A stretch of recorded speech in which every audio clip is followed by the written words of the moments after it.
Gary Stern celebrates his 75th birthday. Exclusive, in-depth interview with Gary. Longest episode ever. Hi, my name is Joosten, and I'm the editor of Pinball Magazine, and I'm joined here with Martin Ayub, and I'm the editor of Pinball News, and we're here with this special interview podcast to help celebrate Gary Stern's landmark 75th birthday, and we can do that with by calling him up and having an in-depth interview with him about his career and his life, really, in the pinball business. And sure, we've got plenty to talk about, isn't that right, Jonathan? Well, we got 75 years to cover, so we won't do it in real time.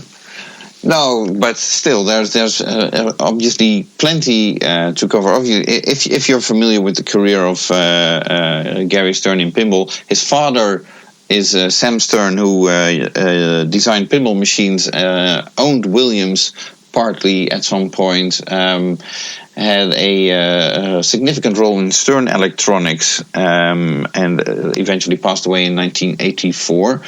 Gary was involved in working at Williams when his father was president over there. Stern Electronics, and then Pinstar, which we'll probably try to touch on as well, Data East Pinball, Sega Pinball, and then Stern Pinball. So well, we're basically going to be covering all of that, hopefully, in this interview, looking at how those various companies were formed, why they ceased functioning or ceased operating, and what they got up to while they were in pinball manufacturing.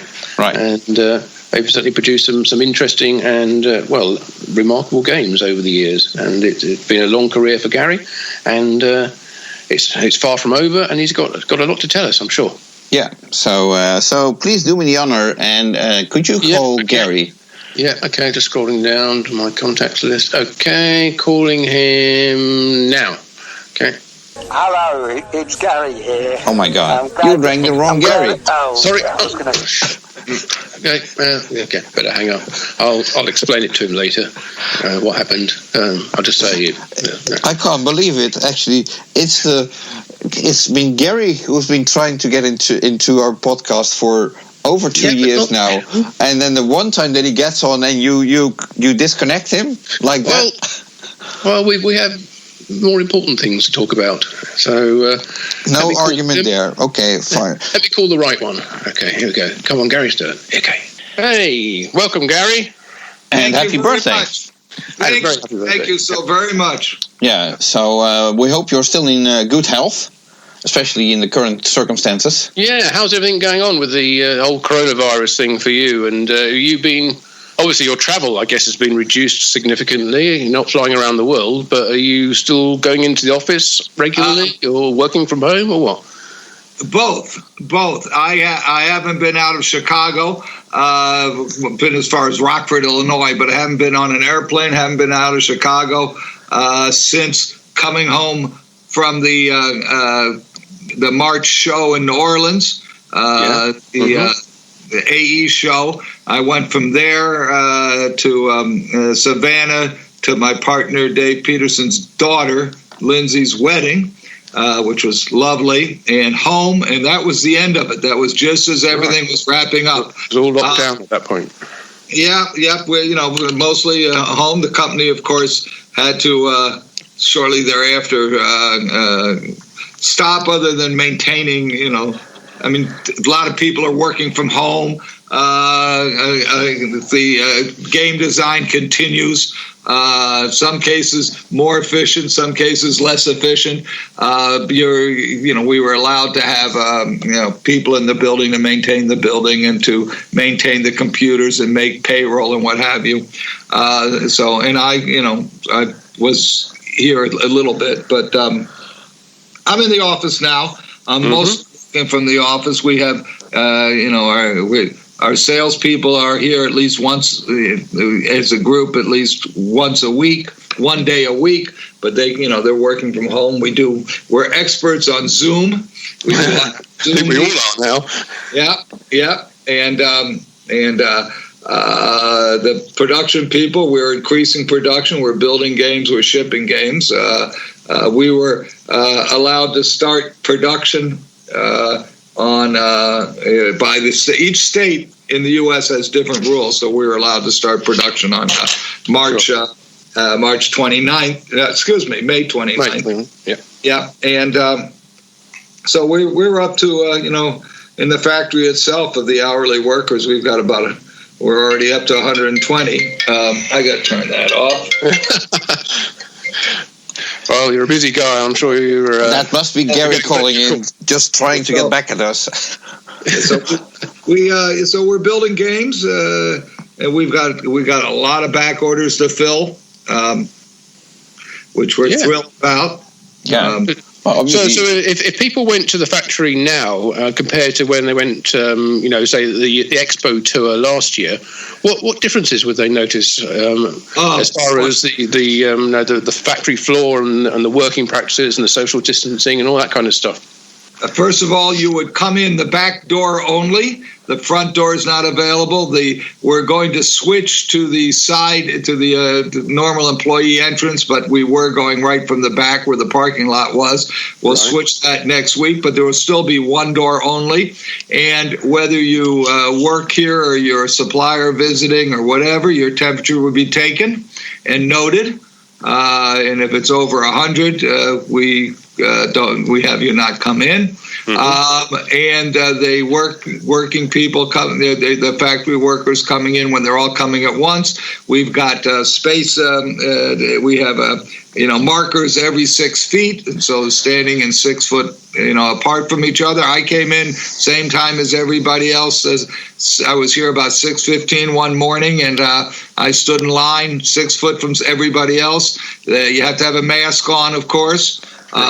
And then once you're in the building, you'd see that we've created dividers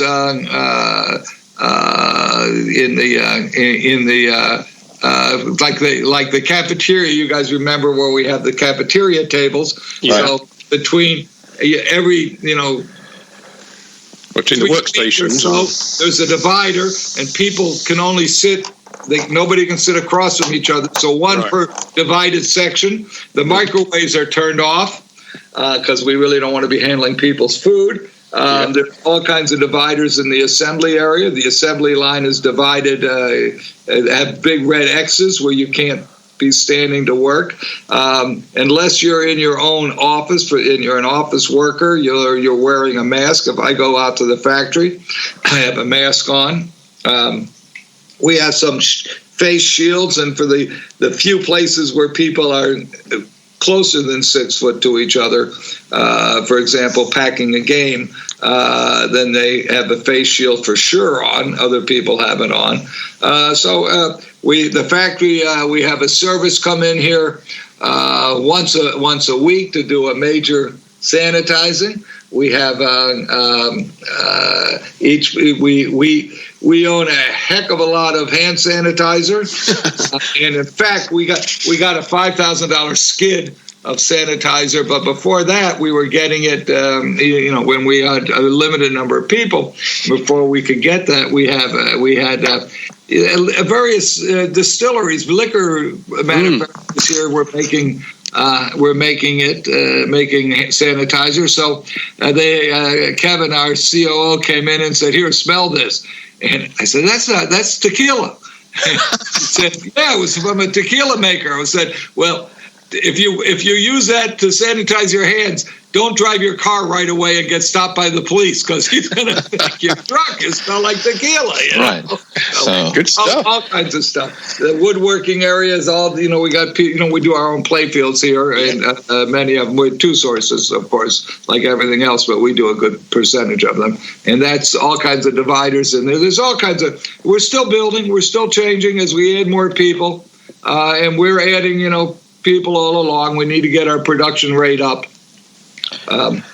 That's great to hear. I'm pleased that obviously it's been a lot of work for everyone to try to adjust to this new working practice, but congratulations on coming back. Thank you. And as you know, it's sometimes a little uncomfortable wearing the mask, but we We have to. I hope it's not.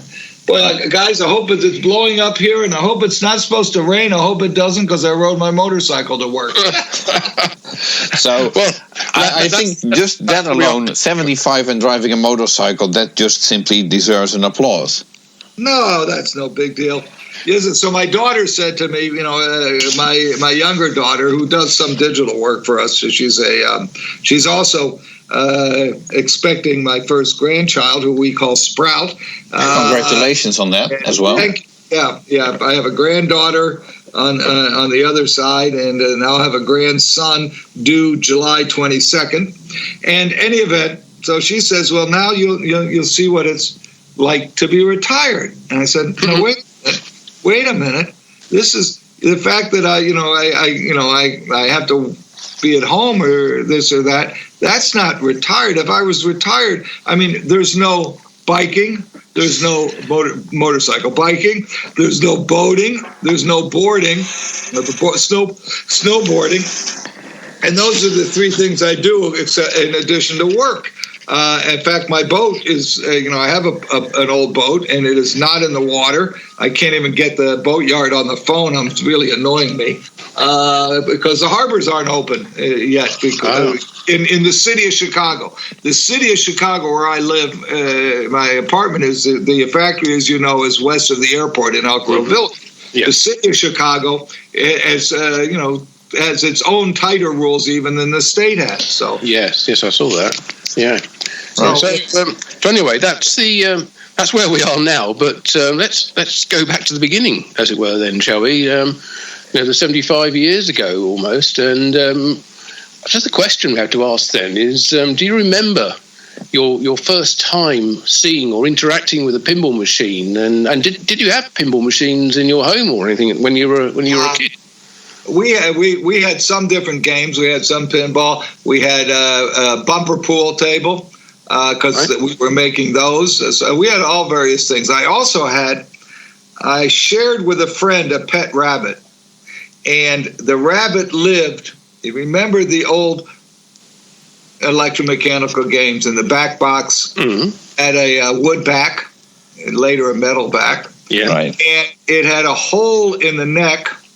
In the bottom that the wires came through. Yes. Mm-hmm. The rabbit's cage was a back box with chicken wires stapled laying on the back, with a chicken wire stapled across where the back glass would have been, and where the wires would have gone through a little door built there, and that's where the rabbit lived. So, yeah. Multi-purpose back box. Pardon? That's a multi-purpose back box, I'd say. Yes, absolutely. And I had in my desk, in my little desk in my room that I was supposed to do my homework on. I had you open the drawer and I had my pop bumper caps and my posts that I would move around. I also had. You guys aren't familiar so much with our baseball machines. You guys might be if you're listening. Yeah, but remember we had a man running unit in the back. And in those days, the men that were running, they'd pop up from laying down up 90 degrees, and then they'd walk around, and they were made of cardboard, riveted to a wire form. And later they were made of plastic, but they were cardboard. And I had all kinds of those in my desk too that I used to play baseball, little baseball games in my instead of doing my homework. So I had pinball parts and baseball game parts in my desk, and I used those instead of homework. So at this point, was your father's? Was he the president of Williams at that point, or was this before that? Was this when Harry Williams was still in charge? Well, Harry was the designer, and Sam was the sales guy, business guy when they came in. You remember, it was 1947. You don't remember this, but it was. We were not around. Sorry about that. I really don't remember it very well either because I was 2. Yeah. So in 1947, my father was a game distributor. He'd been an operator, and then he became a game distributor, which in those days, many of the distributors or resellers of games that were selling to other operators were operators first, and then they became distributors. Right. And that way they got the games cheaper and sooner as an operator, but they ended up concentrating on selling. And he came into Chicago. You guys have heard this story before. And to see Harry Williams, and when the factory was over on Huron Street, and he, kidding around, sat behind Harry's desk, put his feet up. He was a 35-year-old punk kid, which I can say because I'm 40 years older than that. And kidding, Harry said, "Why don't you sell me the company?" So Harry said, "I'll have to think about that," and went up in his airplane and flew around Chicago for 3 hours, came down and sold my father half of Williams. So, and Sam started in doing sales. He moved to Chicago. With the family moved in '48.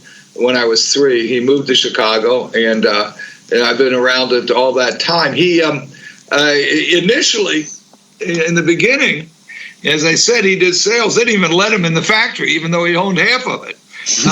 But ultimately, Harry was a designer. He wasn't a business guy. He didn't want to be the business guy, and Harry, who was like a second father, but he turned it all over to Sam very quickly. Right. As far as running it, but Harry was in design, and so he led design. Right. Of course, Harry carried on designing for many years after he left the company, didn't he? Yeah, absolutely. He does. He was with us always, even after he sold his half to Sam. He was with us always. He'd work out of Palm Springs and come back to Chicago, L.A. area first, but then Palm Springs, and he'd come back to Chicago. Even when Sam went to Bally for a year or two, Harry became Bally's consultant instead of Williams' consultant, and then back with us at Williams, and then at the old Stern. Of course, neither of them survived long enough to see this company because my father died in '84 and we started this in '86. Right. So now you mentioned that your father bought Williams in 1947, and I'm just wondering, the flipper was actually introduced in 1947. At that point, was the flipper already introduced, or had that still to come? Do you remember? I don't know, but that's a very good question. I don't know if he bought right before, or right after Humpty Dumpty. I don't know the answer to that. That's an interesting question. We'll never know, I guess, because I don't think we'll know. The only chance we have, I have got to clean out the storage area. I've lived in my apartment building 13, 14 years, and I have a storage cage down below, and I have 2 boxes, like file cabinet boxes, full of old Sam, his financial stuff. I've got his canceled checks he died in '84, and I've got years of canceled checks. I just got to throw out, and I may have some document in there that would relate to the purchase, his investment in Williams. And if I can get the date he invested, that'll tell you. Then we can get the date of Humpty Dumpty. But I don't know. I'm going to try and get to that in the next few weeks. I thought I would get to it during this, stay at home, but I didn't.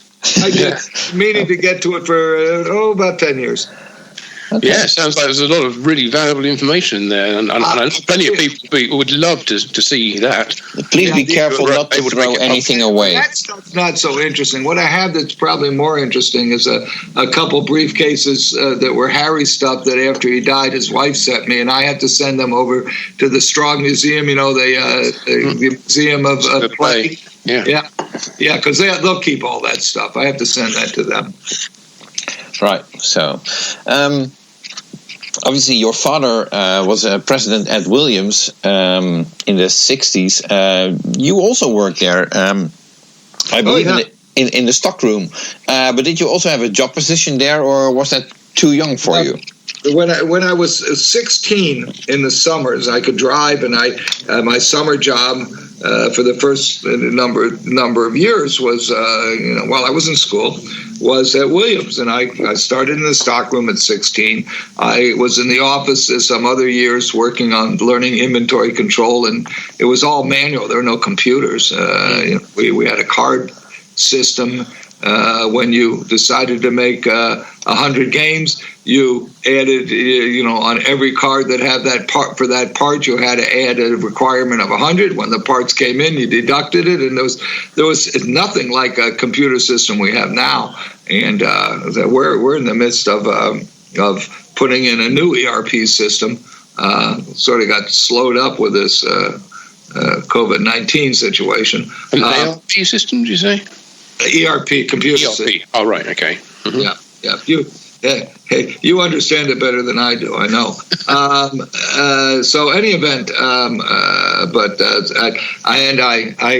one summer I was a personnel manager for a short time, because it was a hole somebody had to do. I also worked summers. My undergraduate degree is in accounting, so I worked one summer for a major accounting firm and determined that wasn't how I wanted to spend the rest of my life. So were you actually? Did you actually have a job title, or were you just a sort of? No, I was in the stock. Jack of all trades, diminish the many years ago. I got an undergraduate degree in accounting, BBA, Bachelor of Business Administration.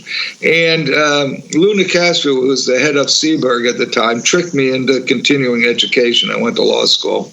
And I practiced law for a couple of years, including representing some of the game companies. And then I went to work Williams full-time.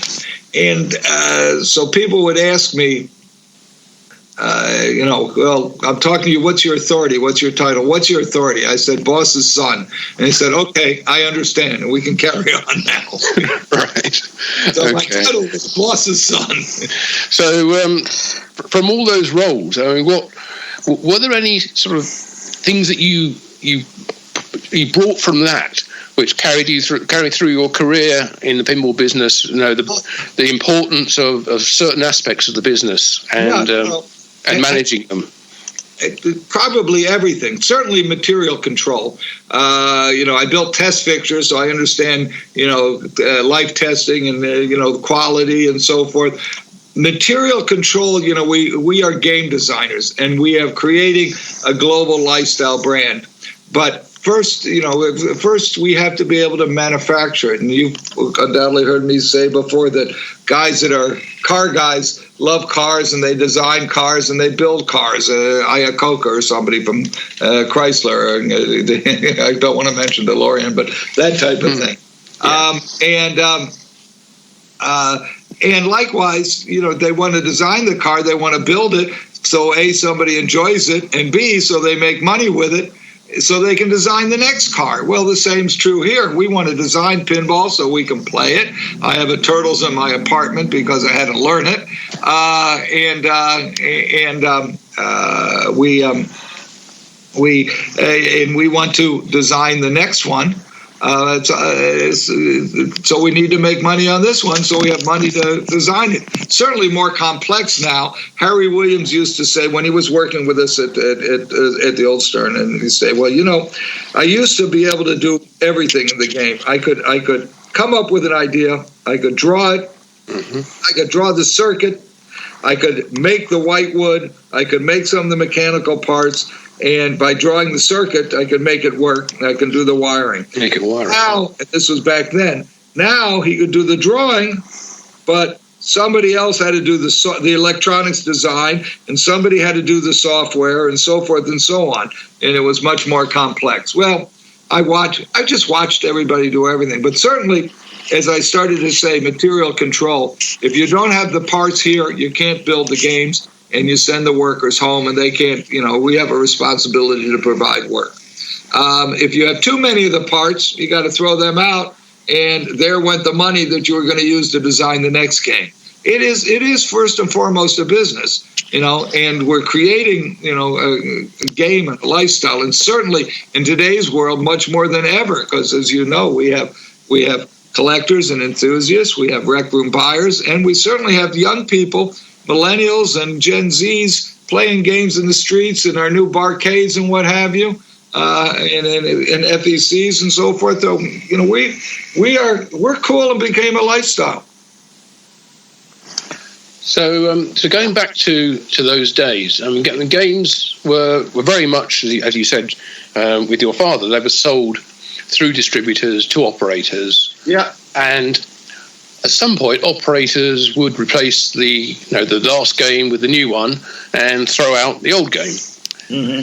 Pinball, I guess, at that point was almost like a disposable product, and there wasn't really a secondary market for those games. In fact, operators often didn't want a secondary market; they didn't want their competition to get hold of them.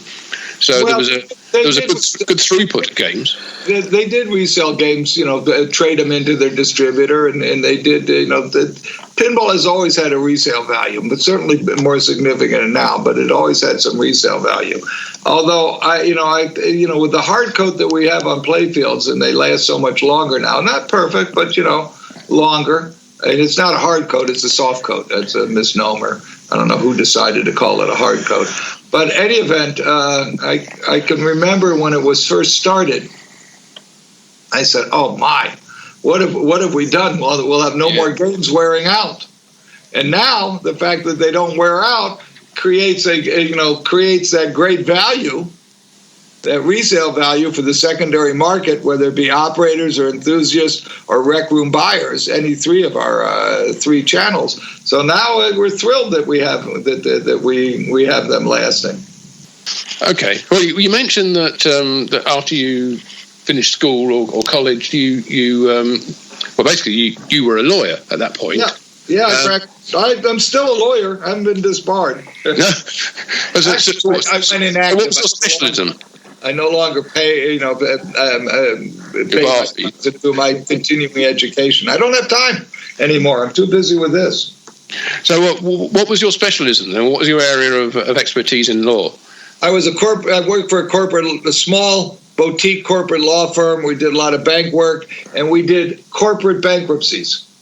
And in fact, if you think about that,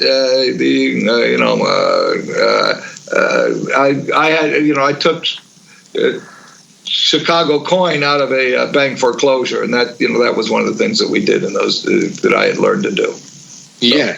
So I was a financial lawyer, bank law, finance law, so that kind of thing. And how long did you do that for before getting grounded into pinball? Not long enough to be good. They tell you it takes you about 5 years, 3 to 5 years of practice before you're really in the swing of it. I clerked as a lawyer, so that meant I went to court with motion calls or not appearing before the judge, or not intentionally. Once or twice I was in front of the judge and he got confused and thought I was the lawyer, and I didn't say that I wasn't, so I could have gotten in trouble. But I practiced for 2 years, which is really practice, because you really need more than that to be a competent practicing lawyer. It gives you enough to understand. My undergraduate degree is in accounting, which is a language of business. If you don't understand the numbers of the business, you can't decide or understand what it's doing. That's how you analyze. And then I practiced law for a couple of years, which gives you a good background understanding things. I must tell you that a lot of the law has changed since the days I practiced. Of course, yeah. So why did you stop? When?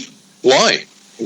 Because two reasons I'm going to tell you. One is I wanted to be in the pinball business. And the other is that as a lawyer, you're dealing with other people's problems. And I probably lost more sleep over handling a pro bono case for an indigent or a small businessman's difficulties than any big case. You represent a big bank, they're big enough, you make a mistake, they can fix it, or you can fix it or something. So I wanted to be in a pinball business, and other people's personal problems really, although I'm involved in good work, shall we say. I lost too much. It's very trying. And I felt that wasn't how I wanted to spend my life. I'm happy to help some people, but not as being my profession to help people. It's just not, Whereas I can help people have fun and enjoy themselves, and yes, we need food and a roof over our heads, good health, but amusement is in a modern world is as much a necessity when we're past survival. That's true. Yeah. So, I've always said, and you've heard me say that the world would go on without pinball, but a little bit of the fabric of life would be gone. So we are here being sure that we keep that fabric of life going, and that we also make work for people and provide jobs, because that's capitalism. And that's how people, working is how you make your money and get your food and so forth. Right. So your father obviously has a very long history in the pinball business. You wanted to be in the pinball business and obviously found a way to get in. Is there anybody else in your family who's involved in pinball in any way? Only in the sense that, first of all, my 3-year-old granddaughter is becoming very good. They have and if something's wrong with the game, a ball got stuck or something, she calls me. They put her on the phone. They have an AC/DC and one of George's Batman. Mm-hmm. And that Batman, that was funny. That Batman was a damaged game, so they got it, and it was it went to Lindsay, my younger daughter, and she was in college, and she was talking to my older daughter, Erin, and there was a knock at the door. She was in Indiana in college, and she said, "Oh, Erin, that's my pinball machine. I got to go." Erin said, "You're what? You got a pinball machine?" And next, my phone rings. "Lindsay's getting a pinball machine," Erin says. "I never got a pinball machine. How come she's getting a pinball machine? Why don't I have a pinball machine?" So, great. Well, so Lindsay had the pinball machine. We moved it to Chicago when she moved up here. And was in a house she was sharing with some girls. And then she was moving to Denver. So Erin calls me. "Lindsay's moving. She can't take the pinball machine. Can I have the pinball machine?" I said, "Okay, Erin, you can." Now Lindsay calls me. "You gave away my pinball machine. Why'd you give away my pinball machine?" You can't win, can you? Boy, I'll get you another one another day. It's all about the pinball machine. So, any event, yes, they've had pinball. But when you started, there was no never brother or anybody else who was involved in the pinball business. No, my brother is a retired surgeon now. He's older than I am. He's 69, and so no, he doesn't. He's not in the business. How is he older than you are? If he is 69 and you're turning 75. 79. Whoa, 79. Sorry, good catch. Good catch. He was born in 41. And I was born in 45. So, yep, good catch. So, he and my kids, are one's in digital marketing and the others in the film business. She's a assistant. She's in the Directors Guild. She's a second AD and assistant director. So with your father being in pinball so much and you being in pinball so much, your brother was the one who got away then? Yeah. Well, my father had his son the lawyer and his son the doctor. Right. Yes. Yeah. Right. So you decided that you were going to get into pinball. You're going to leave law, get into pinball. Yeah. Where did you go from there? I went to work at Williams, and I went to work for my father as the boss's son. I was his assistant, and I had a unique authority. I don't know. He was running the company, but I was sort of his number two. But there was some big professionals in charge of engineering and professionals in charge of sales and professional in charge of the factory.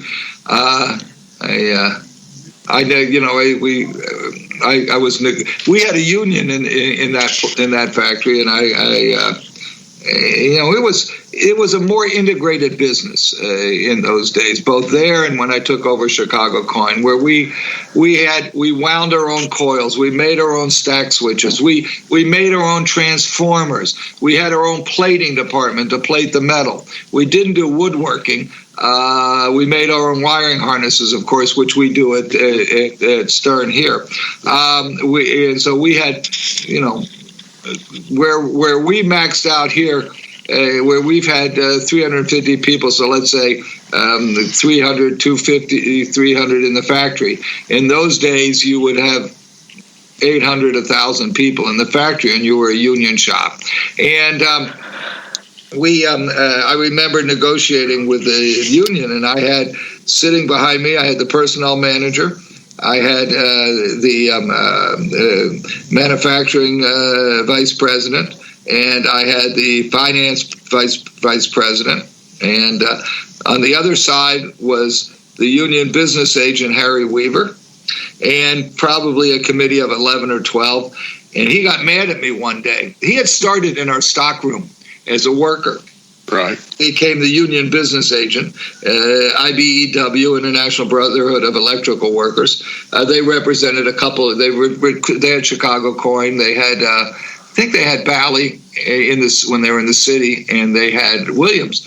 And he said to me one day, he got mad. We were negotiating, and he got mad and said, "I should have left you in that box and shipped you out, because when I was a kid, 8, 10 years old, I was down at the factory on a Saturday with my father playing in the stockroom and got in a box, and he pretended to staple it up and ship me out, So yeah, we went way back, even though we were on either sides of that table. He was a good guy. He believed in industrial justice, treating people fairly, It's very, very, he was a good guy.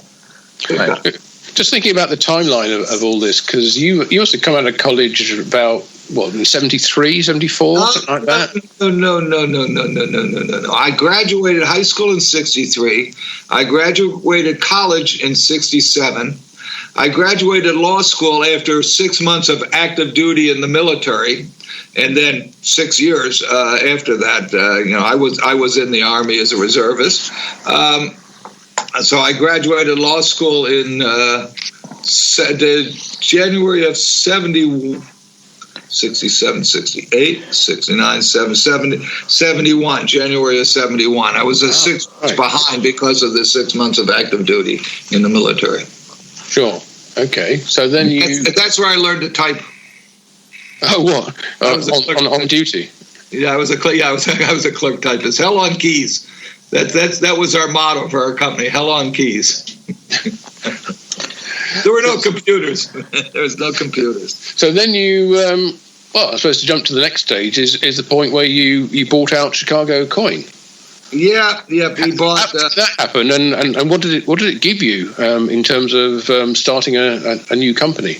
Yeah, we had left Williams, Sam and I did some.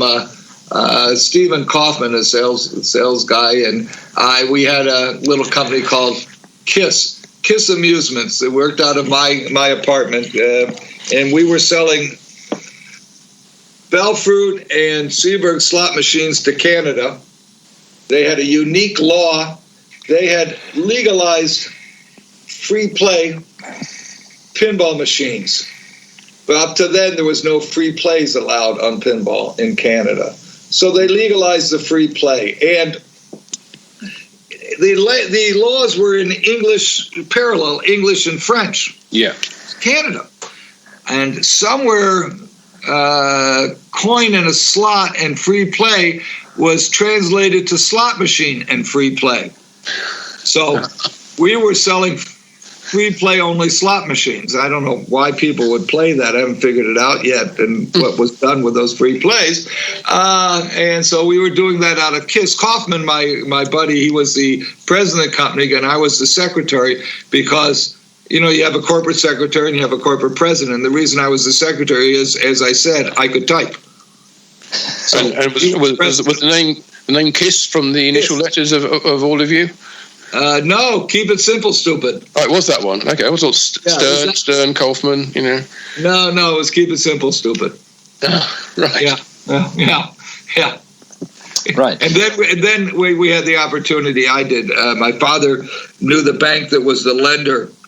The guy's Cole Taylor.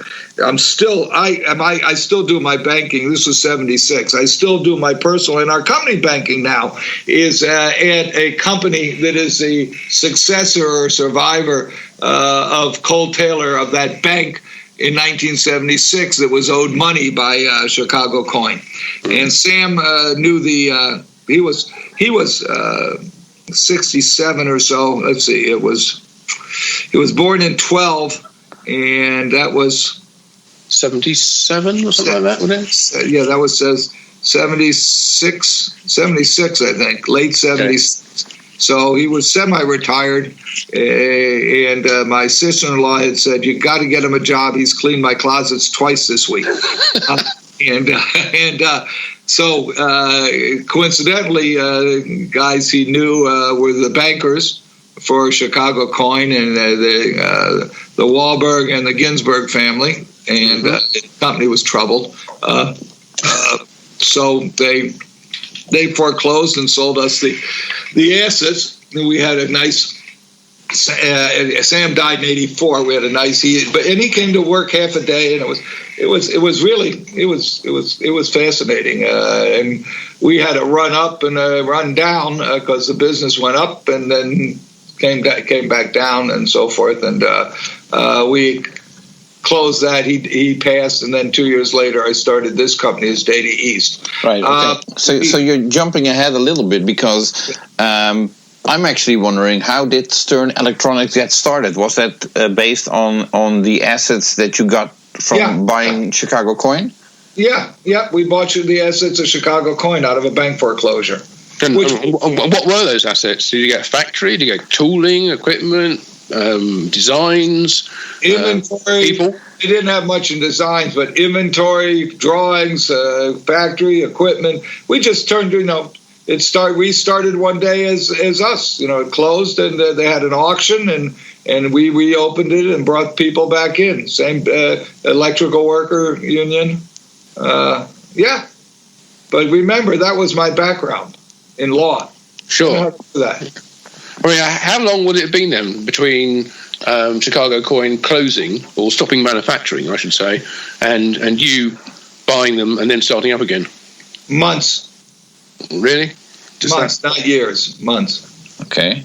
So, and the intention with Stern Electronics, was it just to make pinball? Because you also did a lot of arcade games. We did video games. Yeah. We didn't do arcade remember Chicago Coin did a lot of guns and baseball games, even though Williams did baseball games and so forth. We did some shuffle alleys, puck bowlers, and we did a lot of video later. But the business went up and came back down, and it's not a great secret that we were. Ace Greenberg, the head of Bear Stearns at the time, was going to take us public, and we missed the window. And so be life. I would have been too rich. There's no such thing as too rich. Pardon? There's no such thing as being too rich. I think it was the wife decades and decades ago. The wife of the boss at Bloomingdale's, the department stores, said you can't be too thin or too rich. But I'm not going to agree with that. I think that too much, too young, it can be harmful. Yeah, true. So we hear a lot of talk in seminars and in exhibitions about manufacturing facilities at Bally and Williams and Gottlieb. We never really hear much about what you had going on at Stern. It was electronics. Where was the factory? What was it like? Tell us something about it. It was the same. It was 110,000 square foot at 17, which is 110 is what we have. Maybe it was 140. I'm not sure. I think it was 140. At 1725 West Diversey, which was basically the same neighborhood as Bally, which was on Belmont. It was on Belmont, a mile from us, and Williams, after it moved from 4242 West Fillmore, it moved to 3401 North California, which was famous around the block from that was the old Lynn Durant factory, around the block, Universal, around the block from Bally. And we had the same thing. We had wound our own coils. We made our own switches, the same International Electrical Brotherhood of Electrical Workers. Made our own harnesses. We had punch presses, the old style punch presses from the 40s and 50s. Williams were from the 50s. Ours were probably from the 40s. And it was the same kind of thing, just a little smaller, but same thing as Bally and Williams. Right. Old school, fully, very, very vertically integrated manufacturing. And therefore, why was it done that way back then, rather than the way it's done now, where we have a lot of more other companies producing components and assemblies for you? Why did every company want to keep it in house? I think that was. I think you're talking about the difference in. I believe that's true of manufacturing in general. There's very less vertical and more horizontal. It's more very little, not as much vertical in manufacturing. Yeah. And one thing about it is, if you're vertical, you've got a lot of overhead, and so your flexibility is more limited because you've got to make X number of games. You got to make X number of games to break even, and I was taught you don't figure break even, or that's all you're going to do, but I do. Whereas if you have a slow up and you're not vertically integrated, then somebody else owns all that equipment, and they got to find other work for it. And another aspect of it is that when you buy a component, you know what it costs you. When you make that component, you estimate the cost. How much labor am I going to have in it, and so forth. And you have all the variables to it. You have a fixed cost when you buy it. You have a variable cost when you make it yourself. Well, this is jumping ahead a lot, but there's pluses to both ways of it. I think a more modern trend certainly is less vertical integration. Yeah, that's what I was going to just jump ahead very briefly and say, these days, you mentioned earlier that you make your own playfields, for instance, in some cases, not all of them, but how do you decide what would be a good manufacturing product to bring in-house, or one which should be sent out to suppliers? Yeah. Good question. One is the investment in equipment, which the playfield did require a lot of investment. Mm-hmm. Another is the labor content. We make our own wiring harnesses. It's labor. And if we have somebody else do it, it's going to take them just as long and the same amount of labor, except they're going to mark that up to us. So, it makes sense to make it. And the third reason is for control. In the case of cables, then why don't you make them in China? The problem is the lead time and the changeover in the game business is such that you really need to be more flexible than shipping a bunch of cables, wiring harnesses from China. And this is not the typical wiring harness, that you see in your computer. You plug one end into the monitor and one end into the computer. This is down from a half mile to a quarter mile of wire, but a lot of breakouts, a lot of daisy chaining, a very complex cable. When I say down, when we went from the White Star SAM, what have you, system, which was a matrix system, to a bus system, that reduces a lot of the cabling, and it's much harder and allows you to do a lot more things than we could have done in the past. So so part of it is cost, part of it is flexibility. A part of it is investment. And part of it, talking about playfields, is what is the most important thing that you need to be sure that you have, that is unusual, that you must have. And the backbone of a pinball machine is a playfield.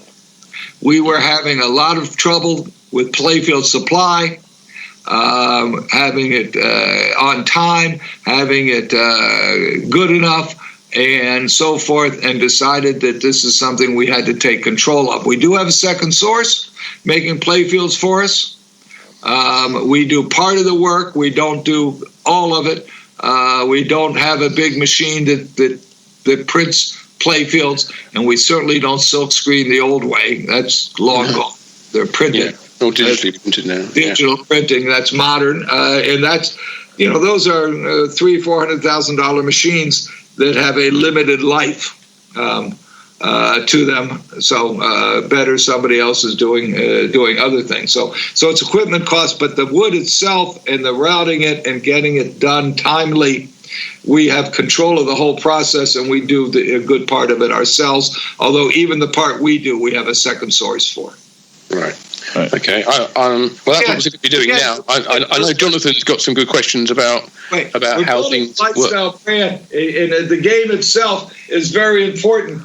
But we do have to consider the manufacturing, and that is also very, very, very important.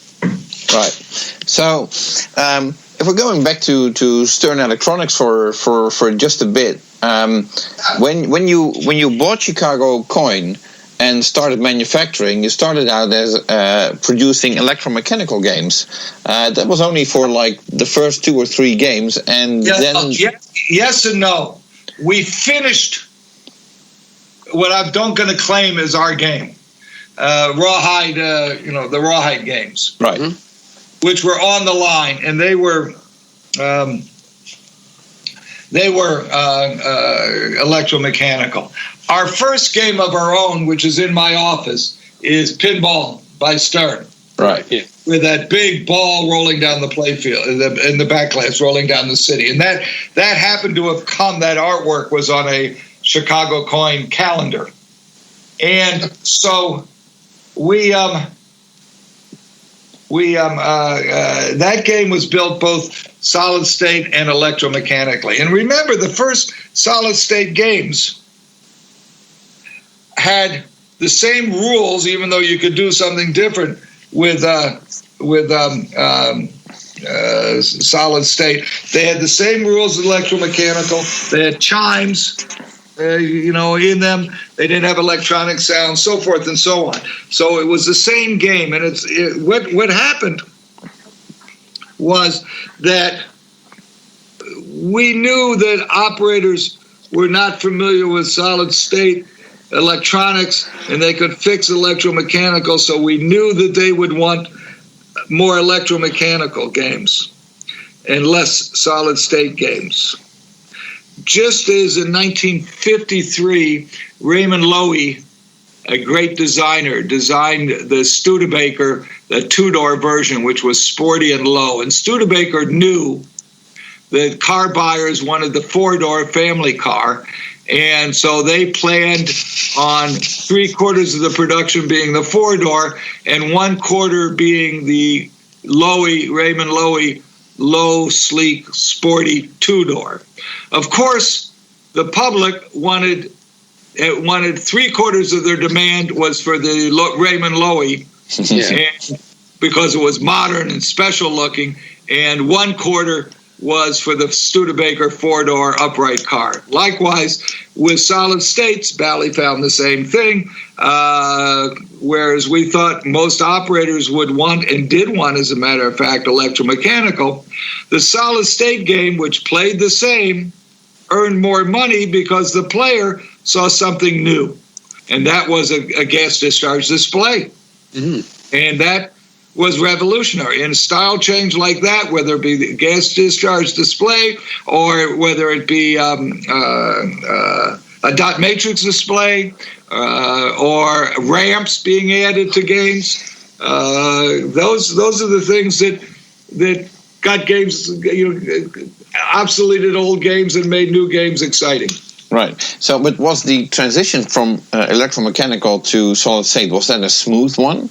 Because we know that Gottlieb really struggled with it. So, well, Gottlieb struggled. They didn't want to do it, and they were playing around with Rockwell and a 4-bit microprocessor, whereas the rest of us used the 8-bit microprocessor. And God, I don't know what I just said. I have no idea what that means. But yeah, they struggled with it, and they never really made it there. You remember their system was... Yeah. But was it a smooth transaction for you, in the sense that you had to come from electromechanical, and all of a sudden you needed a solid-state system to drive these pinball machines? Well, at Stern, at old Stern, we reverse engineered the Bally system and made some changes to it, but we reverse engineered it. And which they were aware of.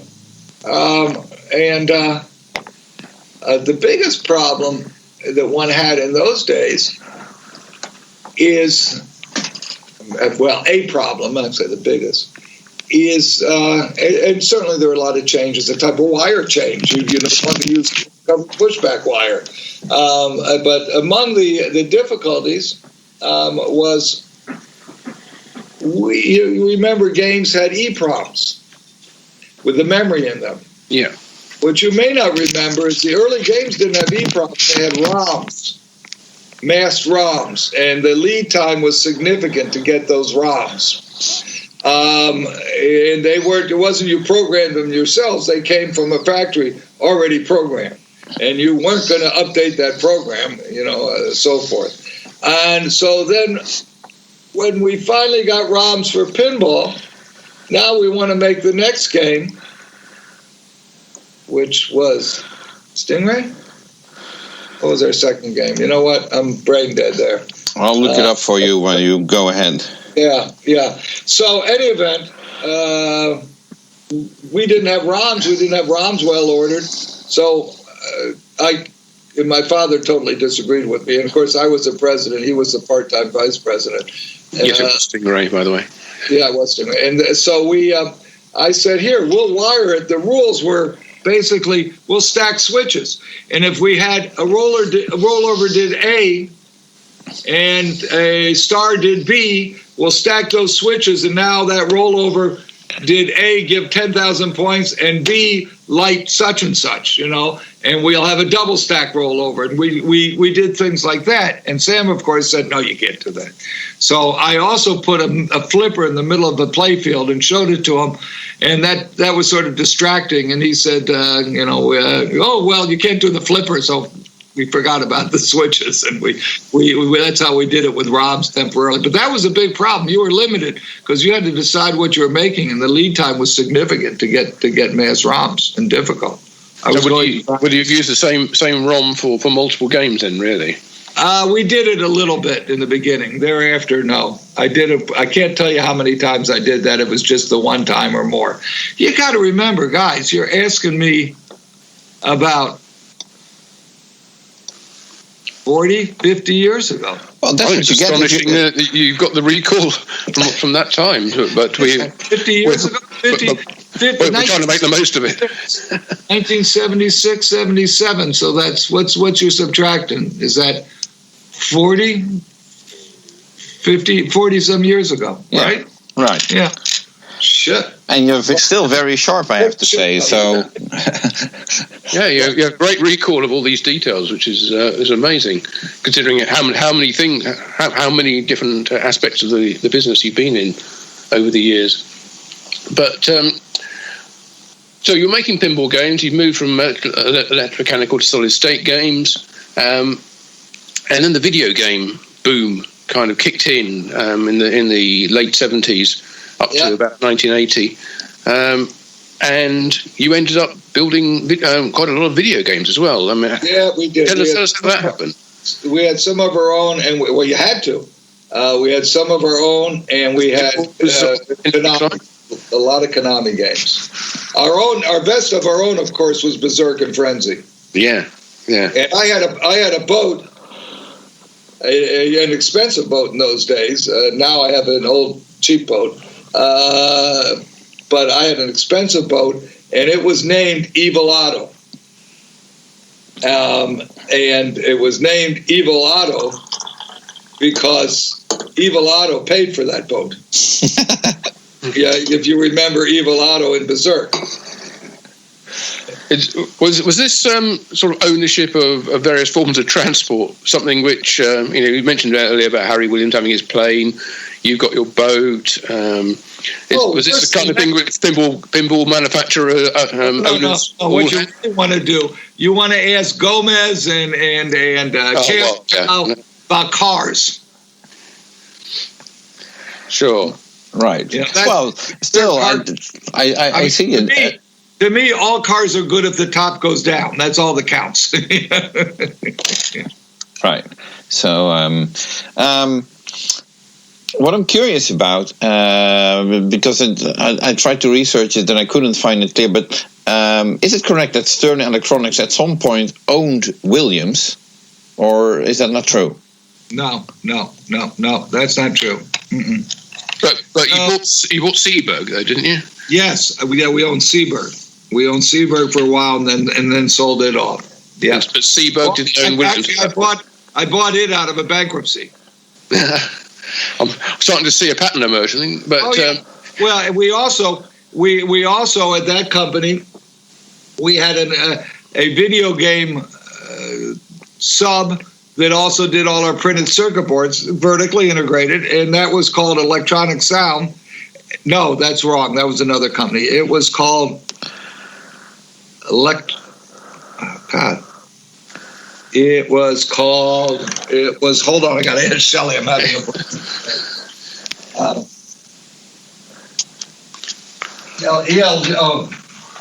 hey, Shell, what was the name of the company? It's great having all these resources on tap. Shelley is right there next to Gary to be able to answer these questions. Yes, yeah, that's it. It was URL, which was Universal Research Lab, they were just a few minutes from where we are now. We also had out of a bankruptcy, I bought August J. Johnson, which was Gottlieb's Cabinet Company. Mm. So Stern was a conglomerate of companies that we acquired that were distressed. Right. So, since you just asked, you went next door and asked Shelley Sachs, that sort of makes me wonder, how long have you known Shelley Sachs? Hey, Shelley, you got to come in here. Okay. Yeah. So where did the two of you first meet? Okay, Shelley. And when? How long have I known Shelley Sachs? Here's Shelley. You got Jonathan and Martin on the. Hi guys. Hi, Shelley. Hi, February 1st, 1979. Wow. It's etched into your memory. Wow. Yeah. And where was that? What was the occasion? I had been working at Montgomery Ward's in labor relations. Wasn't going anywhere. I was trying to be a buyer. I passed their stuff, then they discontinued it, and I had a friend at the time who knew that Stern was looking for an admin person, and so I said, what the hell? And the rest is history. Right. And I started out with working with, I didn't have Gary right away. The first few months he had Fran. Oh, yeah, Fran, I remember. I had Sam and Larry Siegel, and then I inherited Gary, and eventually Stephen Kaufman and Tom Campbell and Ben Ricchetti. Oh, God, yeah. And Ron Manzo. Oh, God. Oh, yeah. Lots of people. Shelley, you remember when we redid the office over at the old Stern, when we were down on Diversity? Yeah. And I had the big glass wall. Yeah, I sat in front of it. Yeah, you sat in front of it, and I was going to make it one-way glass so you couldn't see it and I could see you. I don't remember you talking about that. Yeah, you pitched a fit. Oh, well, that's what it was. I probably did. I probably did. Yeah. So we've been together. How long does that make it? I don't know. 79, 50, no, 40, 41 years. 41, yeah, it's over 41 years. Yeah. Okay, all right. There you go. Wow, did you not have a party for your 40th anniversary? We used to go to lunch. We don't do that anymore. Yeah, we have to do that. I think I got to go to lunch more often. Well, once they open up being able to eat inside. Oh, that's true. Yeah. I eat outside. You still eat outside. Yeah, we eat outside. Outside summertime, it's okay. Outside's fine. Yeah. Right. Except for last night outside. Oh my God. It was the sky opened up. We had remnants of Cristobal, the hurricane or whatever it was. Oh, right. Yep. Oh, my phone just went dead. Well, at least your Skype is still working. Yes, that's Well, important. no, I'm not on my phone. I'm on the computer. Yeah. We have a good. You're on the real line, the computer line. That's Right. why it's working. That's why it's working. Yeah. Okay. Yeah. So, thank you, Shelley, for stepping in and clarifying that. All right, guys. So, What's next? so what happened at the end with Stern Electronics? Why did What the company happened is shut we down? I know there was the infamous hold to the video game boom. All of a sudden, everything the market completely saturated. Let's put it like that. All that stopped, and we just. We live by the sword, die by the sword, shall I say? We grew very, very big. We had some investment, getting ready to preparing, hoping to go public, and it didn't work, and that was years before, and we never recovered from that completely, and we've learned a lot. It's called missing the window. It happened. So. Means that we have to continue with this, and that seemed to have worked out just fine. Right. Having said that, you let's see. After that, you remember that we worked out of my. I did some different sales and what have you. We worked out of my townhouse. Shelley and I put together the business plan for Data East Pinball, and then got Data East interested. But we were also doing. We were working with Video Vendor, which was a vending machine that for rental and return of videotape. Remember? Oh, yeah. Yeah, that was a big deal in those days. And we did a conversion kit for pinball and proved that concept was no good. Right. Oh, yeah. Which is a Gamatron game that you did with Pinstar.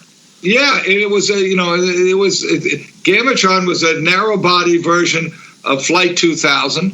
Right. It actually, in my opinion, played better than Flight 2000. Harry Williams will tell you when you make a wide body game, there's so much more geometry left to right that you have to fill up. So A, it's expensive because you got to buy lots of extra parts.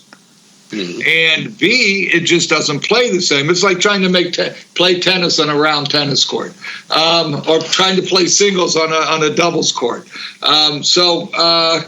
It turned out when we narrowed that game, and I worked with Steve Kirk, but Joe Joosten, who had been a mechanical engineer for us and later for Williams, a great guy, great mechanical engineer. Both these guys have passed away. It actually, in my opinion, played better. Now, I'm a casual player, but it played better. It didn't have quite the same mechanism ball walker. We used existing ejects. And we made him over at Game Plan. I think it played better than Flight 2000, and certainly Flight 2000, one of my favorite games. I typically talk about what's my favorite game. It's what's on the line. But if I have to go back, I'm going to give you Flight 2000 as one of my favorites. So I think it was better as a narrow body. We proved the concept didn't work. Because why would you take your money, buy a kit, take your used pinball machine, put this kit in it, and have something without a resale value when you could trade in your game and buy a high speed? Right. Well, we'll high speed at the time. We'll come to Pinstar and Steve Kirk as well in just a moment. But can I just flip back, because right at the end of Stern Electronics, there was, ever since, I think, at that point, there's been I want to say a popular misconception, but maybe it's not a misconception, that it was the game Orbiter 1, which was so expensive that it caused the downfall of the company. I think you've just explained that's not the case. But absolutely not. No, Orbiter 1 was neat. I worked with Dixie Reinhardt and his partner. And Dixie, his partner, whose name slips my mind, they were plastics engineers. They had designed the toilet for the space shuttle. Oh, wow. And they did a lot of different plastic stuff. They did boots, ski boots. And Dixie was living in a teepee behind his house I don't know why he wasn't in the house, in a teepee behind his house in Aspen, Colorado. And we worked with these guys trying to do something different. And I think we had a concept that we never turned into a game. It was a novelty, but it never became a game. We were trying something different. It wasn't our last hurrah. No. Dixie, I was on the mountain, and coincidentally, he called me. I paid him off in games at the end, and he reminded me of that. He called me. He just by coincidence, I hadn't talked to him in decades, and I was on the top of Vail, and then he called. He had designed a plastic boot shoe for the Japanese company and sold it to them, and I guess lived happily ever after off of that. And then recently at Toy Fair, I ran into a guy who told me that Dixie passed away in the last year or so. That wasn't him. Yeah. So Dixie has passed away. But no, that wasn't the end of it. That wasn't the cause of it. No. Let's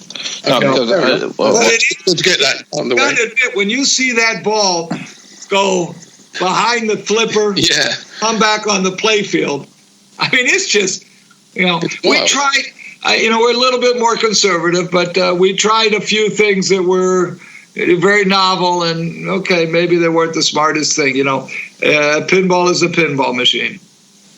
Right. So, Orbiter 1, that game came out in 1982, but I think eventually Stern Electronics sort of closed down in 84, or yes, that's correct, 84. Right. My father died in 84 also. And was that related to each other? No, it wasn't. So what happened to the? No, he had been in a nursing home for a year or two at that point. Okay. I'm going to say, you can see this is a little weird to say, but maybe he should have died a year sooner. His last year was not a rewarding year. Yeah, often the case when people go into nursing homes, I think. Yeah. So. He couldn't. He was. Prior to that, when he was living at home, he had a caretaker living with him, and taking him around and what have you. And at what age did your father die? He was 72. So you already outlived your father in the sense that you're already older and in a very good shape, I have to say. Well, I've lost some weight recently, too. I went on a diet when I was stuck at home, and I've exercised more. So I've lost about 15, 20 pounds. Wow. And I said, I got to digress for you for a minute. And I have my physical on Monday, the 15th. Although all the blood tests have been done already, so I know the result. Now he's just got to listen to my heart and this or that. And I started with this doctor when I was 60, and I'd moved back in the city. And I said to him, I picked somebody younger than me because I wanted somebody who was going to survive me. I didn't want to be changing doctors because my doctor was older than me and died. So I got a younger doctor. Now he's he's head of the department. I said to him at the time, well, okay, I'm 60. I guess I've got probably 10 or 20 years. I'll be 70 or 80 when I pass. And I said, well, actually, I've made it to 60, so maybe that gives me a little bit more. I've got 15 to 25 instead of 10 to 20, 15 to 25 years, 75 to 85. And he said to me, well, 75 is the average. So he didn't give me one single day for having lived already to 60, and changing the percentages. So Oh. I must be on borrowed time, but I intend to borrow it as long as I can. Oh. Right. Excellent. So getting back to the timeline, what happened to the assets and the rights of Stern Electronics and their IP and so on? The assets, the bank foreclosed, and the bank was in worse shape than we were. If you remember, there was a banking crisis at the time. And you remember the interest rates had gone up to double digits at one point. And so the assets were sold at a foreclosure, which is factoring all that. The IP I bought from the buyer. So my ex-wife and I own the old Stern IP. Right, and at the point of the closure, was it sort of a controlled winding down of the company? That you knew it was coming to that point, and there were no lines coming down the line. Shelley and I worked with them. Yes, it was sort of controlled as much as they're controlled. Yeah. Right. So there weren't a whole bunch of new game designs that were, Oh no! There was nothing that was not built out. Right. Okay. So the equipment the was old artwork, and the old Berserk belongs to me. That kind of thing. Right. And have you still got that artwork and the files? Well, no. It belongs to me, but nobody's got copies of most of it. But if you have a copy of it, it's you want to reproduce it. Technically, it's mine. I'm not going to say that I do a bunch with it. I don't have old ROMs or anything I don't own an old Berserk. No, and I guess playfield designs are not copyrightable. Is that right? So or patentable. The art is copyrightable. The layout is not. Right. So of course that came in rather handy when it came to making the Beatles game. Well, I own that. I own that playfield. Right. So, but there was you guys remember a lawsuit between Bally and Williams on Hyperball Rapid Fire. Yes. And basically, one tried to sue the other on a playfield on a copyright, and they said no. The copyright judge said copyright's on the art, and you have different art. Right. Okay. So Stern Electronics closed down. What happened to the equipment that was sold off, and any inventory? To machinery auction. Right. So it's not like when you started Data East, you still had all this equipment from Stern Electronics. No. We build everything new. Well, thanks very much, Gary. We're just going to take a little break there, and we still have a lot to discuss, particularly the more recent events in the Stern Pinball factory. So we will be back talking to Gary Stern and continuing the celebrations of his 75th birthday with our unique and exclusive podcast interview with Gary in part 2, which will be coming up soon.